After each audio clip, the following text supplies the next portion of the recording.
चल ना अरे तिथं जण आहे म्हणतो नाही म्हणतो का फुल कॅमेरामध्ये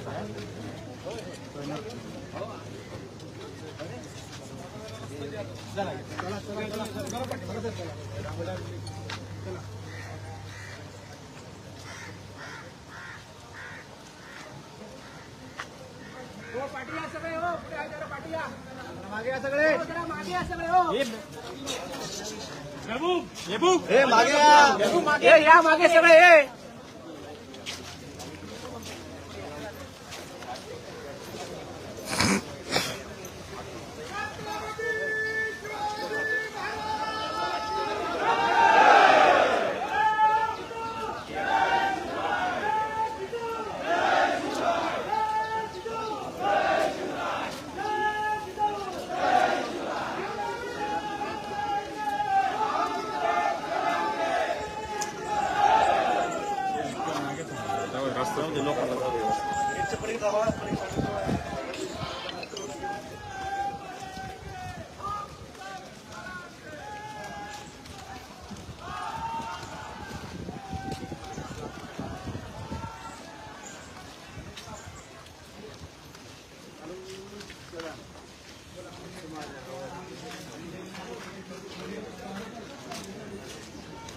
आणली का आण लवकर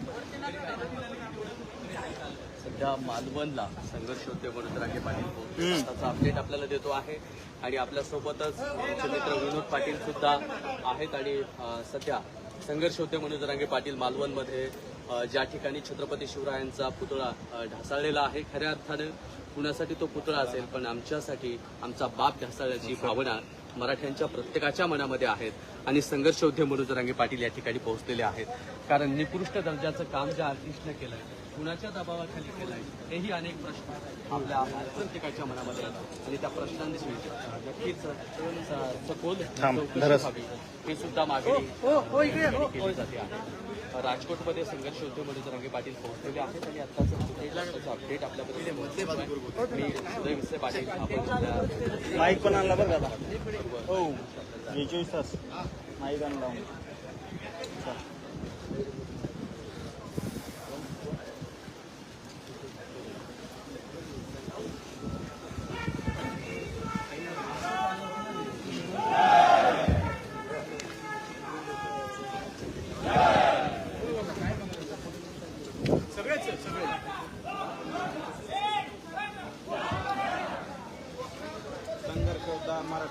मराठ्यांचं काळी मनोज जरांगे पाटील या ठिकाणी आपण बघू शकतो डॉक्टर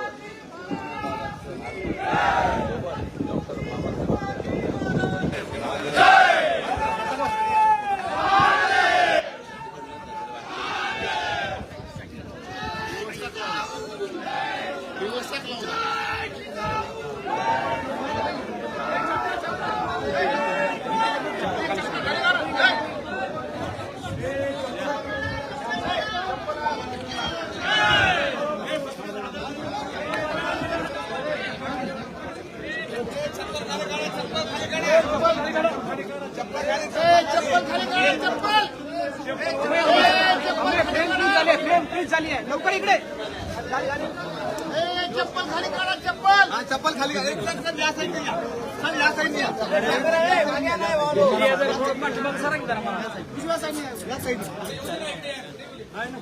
मीडिया जरा पाठीमाग जरा कोणी जवळ आहे माझ्या नाही ना सगळ्यांना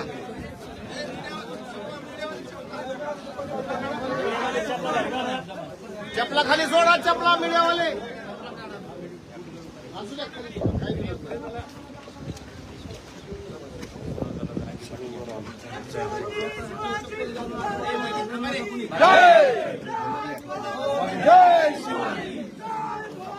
जय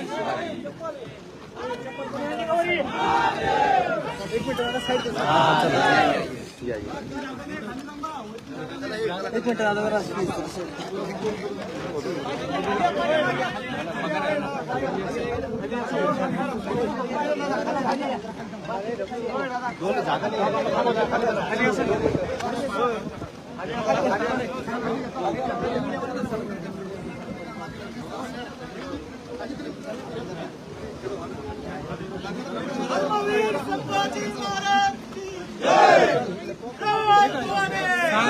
सांगणार माहिती देणार माहिती कोण देणार संख्या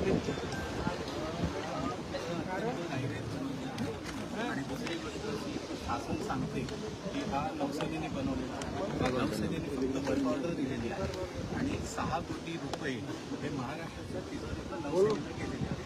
त्याच्यामुळे हा जो पुतळा आहे हा खऱ्या अर्थाने शासनाच्या कलासंशोधनाची कोणतीही मान्यता यांनी घेतलेली नव्हती. त्यांना फक्त 6 फुटाचं मॉडेल होतं पण त्यांनी 21 फुटाचा पुतळा उभा केला. अत्यंत घाई गडबडीमध्ये हे सगळं काम झालेलं आहे आणि त्याच्यामध्ये खऱ्या अर्थाने दोषी जर कोण असेल तर हे जे सार्वजनिक बांधकाम खात्याचे जे अधिकारी आहेत हे खरं दोषी आहे. सरकार फक्त आपलं लक्ष शिफ्ट मुंबई माझी जबाबदारी नाही, वाऱ्याने पडणार, हे पडणार ते पडणार असं नाही. वाऱ्याने हा इथं असा आत्ता जो वारा हा सुद्धा 45 किलोमीटरचाच आहे. असं असताना इथं जर काही पडझड होत नसेल तर हे जे सरकारचं म्हणणं आहे ते सांग चुकीचं आहे. आणि दुसरी गोष्ट त्यांनी जी FIR नोंदवलेली आहे ती FIR अशा आशयाची आहे की या शिल्पकार आणि स्ट्रक्चरल इंजिनियर आहे त्याला हे जाणीव होतं की अशा पद्धतीने पुतळा उभारल्यानंतर हे जीवितहानी होऊ शकते.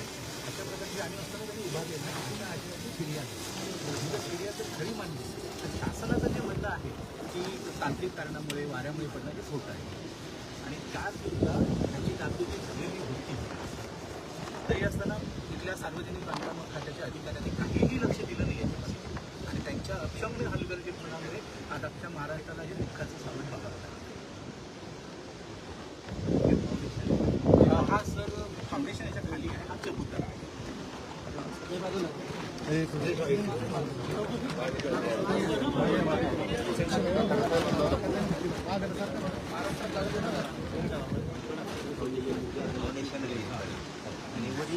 वरती सर पुतळा हा सगळं त्याचं जे ते पाय आहे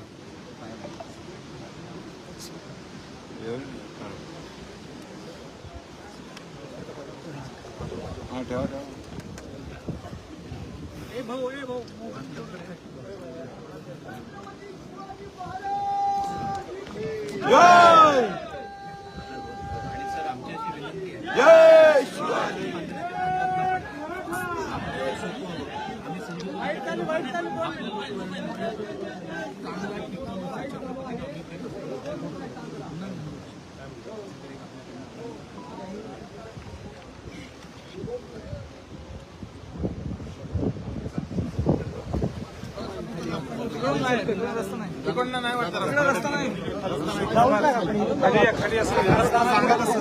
थांबा थांबा मागचे जाऊ नका ना कोणी पाठीमागे जाऊ नका कोणी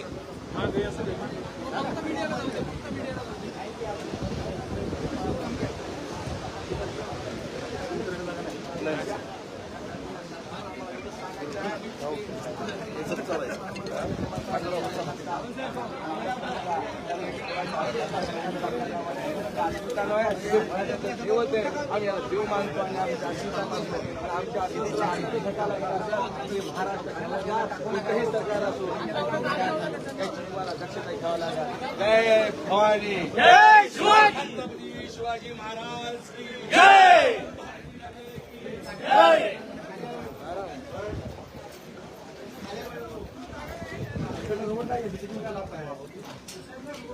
राजकोट किल्ल्याच्या आमच्या सगळ्या परिसरात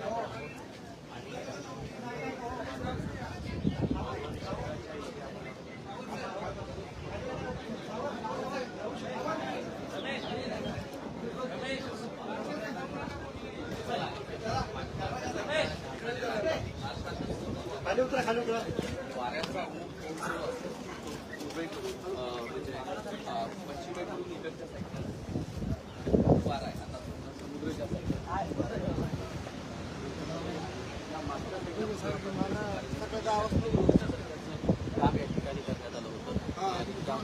पुतळा मागच्या साईडला पडलेला दिसतोय का वाऱ्याचा जे पुतळा वाऱ्याने पडलेला असतो त्या साईडला पडलेला आपल्याला पाहायला मिळाला पण वाऱ्याने हा पुतळा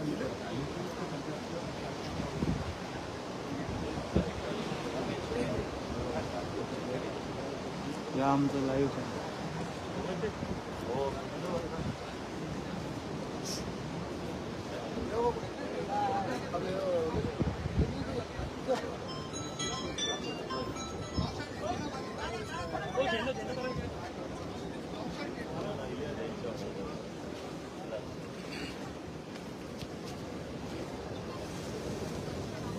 मनोज जरांगे पाटीलची स्मारकाची पाहणी करताना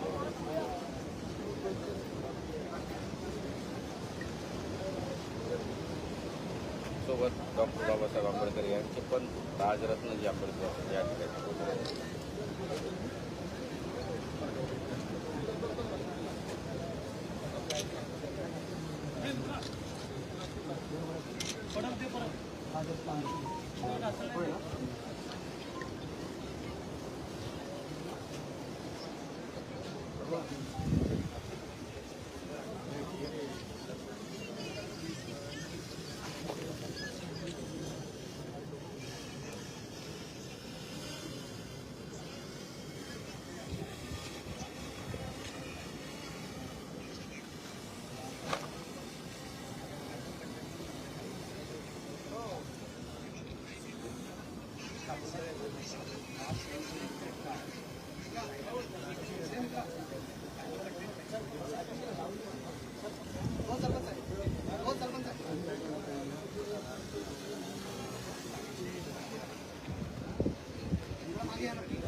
समुद्राच्या समुद्राकडून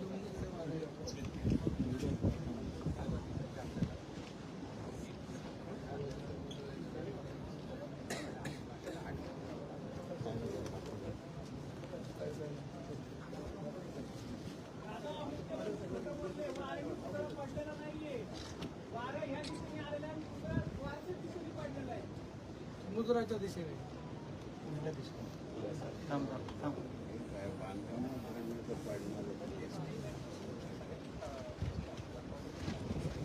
पंतप्रधानांनी स्वतः हे केलेलं 8 महिन्यात पडलं तेवढं दुर्दैव आहे देशाचं आणि देश आमचा प्रगतीपथाकडे गेला काय अर्थ आहे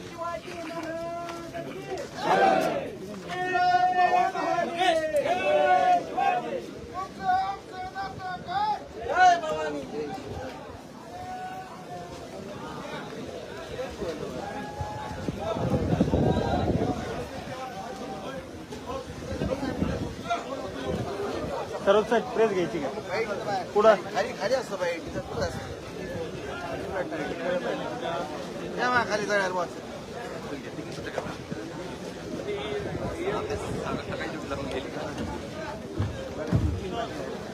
काय होत म्हणजे आता इंजिनियर राहणार काम सांगितलं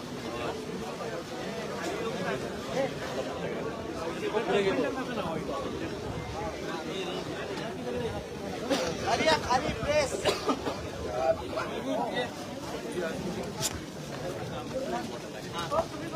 आम्ही खाली या खाली खाली येऊ द्या खाली मीडिया खाली या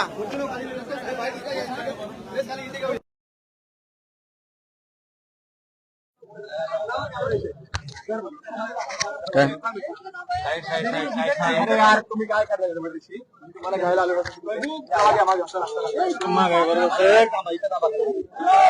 अरे बाबा या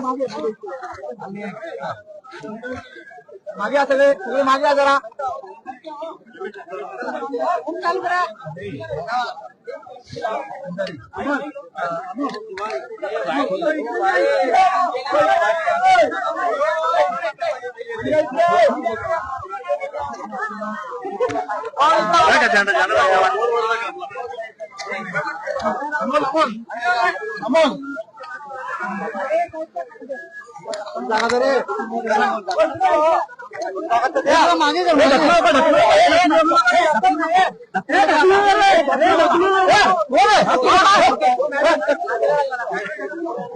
नाही करत त्याला त्यांचा समय जास्त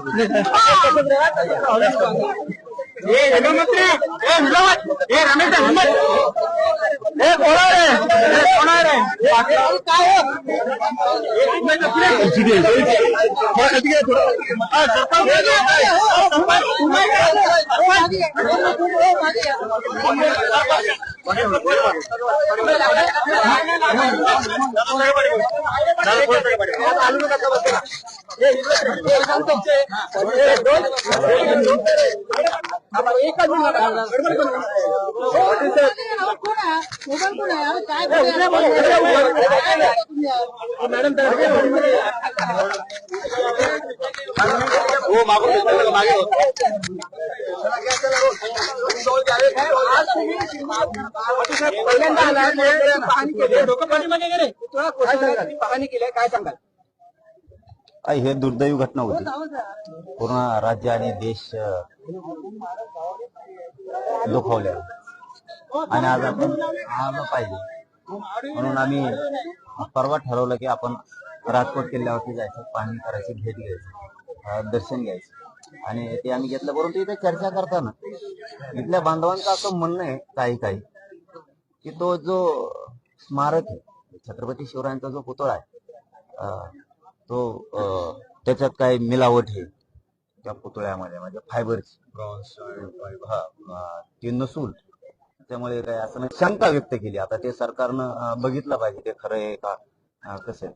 दुसरं त्यांचं एक असं म्हणणं आहे की पश्चिमेकडून वारा येतो, मग पूर्वेकडे पडायला पाहिजे स्मारक पडलं तर ते पश्चिमेकडच कसं पडलं, म्हणजे हे आता शंका आहे. त्याच्यात राजकारण मात्र होऊ नये हे माझं प्रामाणिक मत आहे. याची बारकाईने चौकशी सरकारनं केली पाहिजे की सत्यता काय आहे आणि तो कॉन्ट्रॅक्टर ते कोण कोण आहेत ना त्यामधले आदले हे सोडले नाही पाहिजे. माझं तर सरळ म्हणणं आहे कायद्यात बदल केला पाहिजे. महापुरुष कोणचे असो, जर असं काय घडलं ना त्याला आयुष्यभर जेलमध्ये सडला पाहिजे. 5 दिवस मध्ये गेला आणि 6व्या दिवशी घरी आला हे नसलं पाहिजे. सरकारचा इतका बारीक वाच महापुरुषांच्या स्मारकाबद्दल राज्यात असला पाहिजे, देशात पण असला पाहिजे. फक्त याच्यात राजकारण कोणी करू नये. कोणी काही शंका उपस्थित केल्या म्हणून त्यात ग्राही धरून न धरण्याऐवजी त्याच्यावरती काम करू, ते शोधलं पाहिजे सत्य नेमकं काय. आणि पळून जातो कस काय, कोण कॉन्ट्रॅक्टर आहे, कोणी नेता फिताबी असं एखाद्यामध्ये कोणी तातडीनं करून घेतलंय का, काय कोणत्या नेत्यानं तातडीनं करून घेतलं नाही स्मारक तरी त्याचं नाव येत आहे जाणून बुजून, असंही शोधलं पाहिजे. परंतु ज्याला नुसती खायचीच सवय लागली, दर्जेदार काम करायचं नाही, तो कायम जेलमध्ये चढला पाहिजे. महाराष्ट्र बघतोय तुम्ही राजकारण करायला दोघंही, विरोधी पण सत्ताधारी पण. महाराष्ट्र बघतोय, तुम्हाला वाटत असेल तुम्ही लई शहाणे आहे, तुम्ही एकमेकावर चिकलफेक करताय, आरडाओरडा करताय. छत्रपतींच्या जीवावरती कोणीही राजकारण करू नका. नसता जनता तुमचा कार्यक्रम लावणार आहे, आता सोडणार नाही, कारण तुम्ही उघडे पडायला.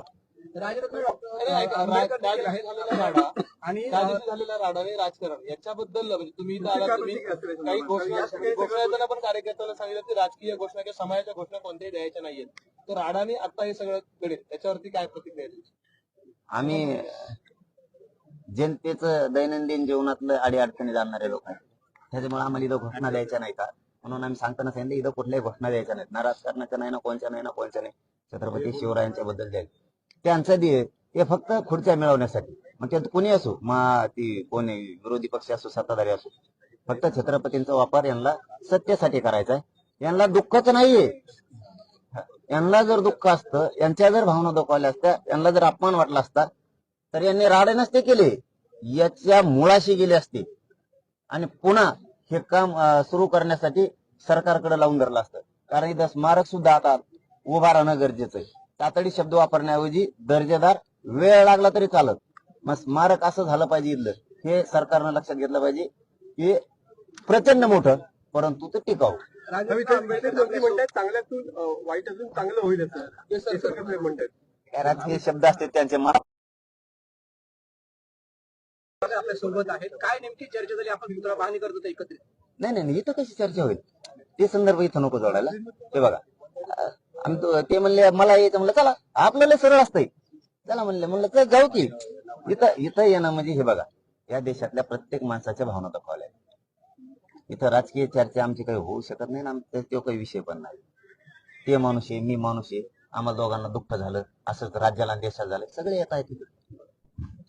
पाटील, राजकीय म्हणजे लोक जे म्हणतात, आत्ताचा जो प्रश्न होता डबल मी रिपीट विचारतोय की वाईटातून चांगलं होईल, म्हणजे वाईट करण्याचाच हेतू राजकीय म्हणजे पुढाऱ्यांचा होता. येतो विषय, मला याच्यात फक्त राजकारण नाही करायचं. चल, धन्यवाद. प्रश्न सोशल मीडियावर असं विचारलं जाते, जे विरोधी पक्ष नेते किंवा सत्ताधारीमध्ये लोक इथे येत आहेत, जसे 8 महिन्यापूर्वी ते आले असते, आज स्मारक बाबतीत घडली घटना म्हणून असं या ठिकाणी बघायला येत आहे. पण 8 महिन्यापूर्वी आले असते, जर पाहणी केली असती तर हा प्रश्न सुटला असता. अरे आले म्हणून काय झालं म्हणा, कुणी आला तरी, सत्ताधारी काय आला, विरोधक आला म्हणून काय झालं? तुम्ही रोज इथं झोपत होते, काय उपयोग झाला? मग असं जमन का? असं नसतं. दुःखित घटना झाली, माणूस इथे येणार आहे, सत्ताधारी पण येणार आहे, विरोधक पण येणार आहे, गोरगरीब पण येणार आहे, शेतकरी येणार आहे, इथले सगळे येणार आहेत. मग आला म्हणून अशी भाषा वापरत असतात का कुणाला? आणि मग तर आम्हाला प्रश्न विचारले होते, वेगळे वेगळे उद्घाटन करून गेले मुली, त्यांचा काय दोष? जिथं मी राजकारण करायचं म्हणून करत नाही, जिथं सापडला की सोडित नाही. इथं आमच्या भावना दाखवल्यात, आमच्या पुतळ्याचं बघा, तुमचं राजकारण बंद करा. आमच्या स्मारकाचा शोध लागला पाहिजे, काय झालंय, कसं घडलंय, त्याच्यामध्ये खरंच काही मिक्स केलेलं होतं का, ते कॉन्ट्रॅक्टर कुठे आहे, त्याने दर्जेदार काम केलं का, इतक्या थोड्या दिवसात काय केलं, हे सगळ्या प्रश्नाचं उत्तर देऊन त्याला कायमच्या जेलमध्ये टाकायचं. बाकीचे चिखलबेक करून तुम्ही नाटक राजकारणासाठी करायचे नाही. छत्रपतीचा वापर करून ते महाविकास आघाडी असून ते महायुती असून नीट राहत नसता तुम्हाराष्ट्रातली जनता पुरी तुमच्या मागे लागणार.